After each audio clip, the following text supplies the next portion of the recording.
তার রাসূলের কোনো অসম্মান এক মুহূর্তের জন্য আমরা বরদাস্ত করে নেব না। আমরা আমাদের সর্বোচ্চ ত্যাগ এবং কোরবানি স্বীকার করতে প্রস্তুত রয়েছি, জীবন দিতে প্রস্তুত রয়েছি। আল্লাহর জমিনে আল্লাহর দ্বীনের ঝান্ডা সমুন্নত করেই আমাদের যাত্রা থামবে ইনশাআল্লাহ।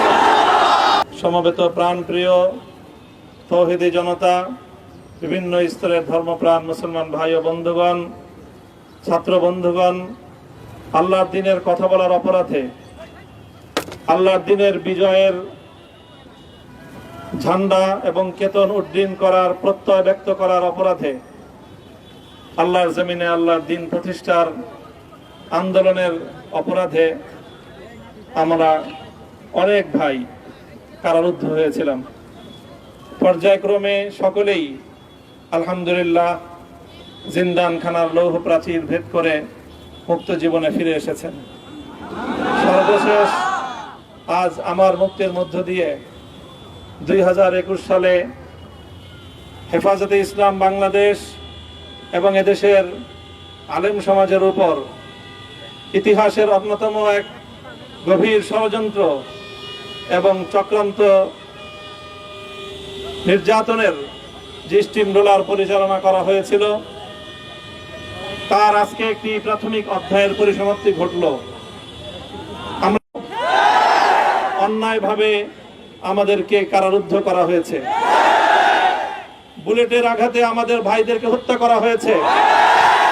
আমরা যখন আমাদের সন্তানদের লাশ এবং তাদের সেই মরদেহকে সামনে রেখে আমরা যখন আমাদের ন্যূনতম প্রতিবাদটুকু উচ্চারণ করতে গিয়েছি, তখন আমাদেরকে কারারুদ্ধ করা হয়েছে,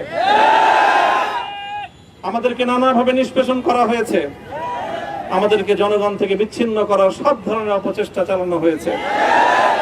আমি আজ এই মুহূর্তে আমার এই মুক্তি উপলক্ষে আমি বলতে চাই, আমাদের উপর জুলুম করা হয়েছে, এটাকে আমরা সহ্য করে নিলাম। আমাদের ভাইদেরকে হত্যা করা হয়েছে, সেটাও সহ্য করে নিলাম। আমরা আমার সন্তানের লাশ কাঁধে তুলে নিয়েছি, সেটাকেও আমি হাসি মুখে বরণ করে নিলাম। আমাদেরকে অপমান এবং লাঞ্ছনার সব ধরনের ষড়যন্ত্রের সম্মুখীন হতে হয়েছে, সেটাও আমরা হাসি মুখে বরণ করে নিয়েছি। কিন্তু আল্লাহর জমিনে আল্লাহ এবং তার রাসূলের কোনো অসম্মান এক মুহূর্তের জন্য আমরা বরদাস্ত করে নেব না।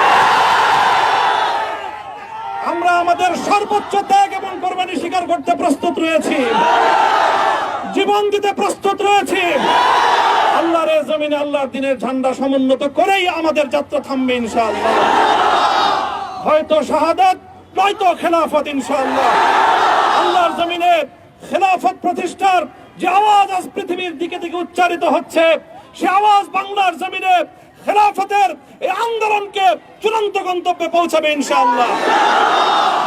আমি বাংলাদেশের আলেম সমাজ, হেফাজতে ইসলাম বাংলাদেশ সহ বাংলাদেশ খেলাফত মজলিস সহ সকল ভ্রাতৃপ্রতিম সংগঠন, সকল ধর্মপ্রাণ, ইসলামপন্থী বিভিন্ন ছোটখাটো মতভেদ, মতবিরোধ, মত পার্থক্যের ঊর্ধ্বে উঠে যারা এলায়ে কালিমাতুল্লাহর এই এক বাণীতে বিশ্বাসী, আল্লাহর জমিনে আল্লাহর দ্বীন কায়েম করতে চাই, আমাদের তাআলাউ ইলা কালিমাতিন সাওয়াইন বাইনানা ওয়া বাইনাকুম, এই এক মন্ত্রে উজ্জীবিত হয়ে আল্লাহর দ্বীনের ঝান্ডা সমুন্নত করবার এই আন্দোলন এবং সংগ্রামে আমি নিজেকে উৎসর্গ করার ঘোষণা করছি।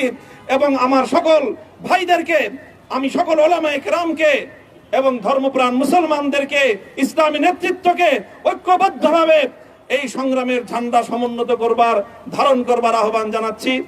এবং আপনাদের সকলকে আবার শুকরিয়া জ্ঞাপন করছি যে আজকে আপনারা এভাবে আমাকে উৎসাহিত করেছেন, উজ্জীবিত করেছেন। আল্লাহ পাক আপনাদের সকলকে উত্তম বিনিময় দান করুন।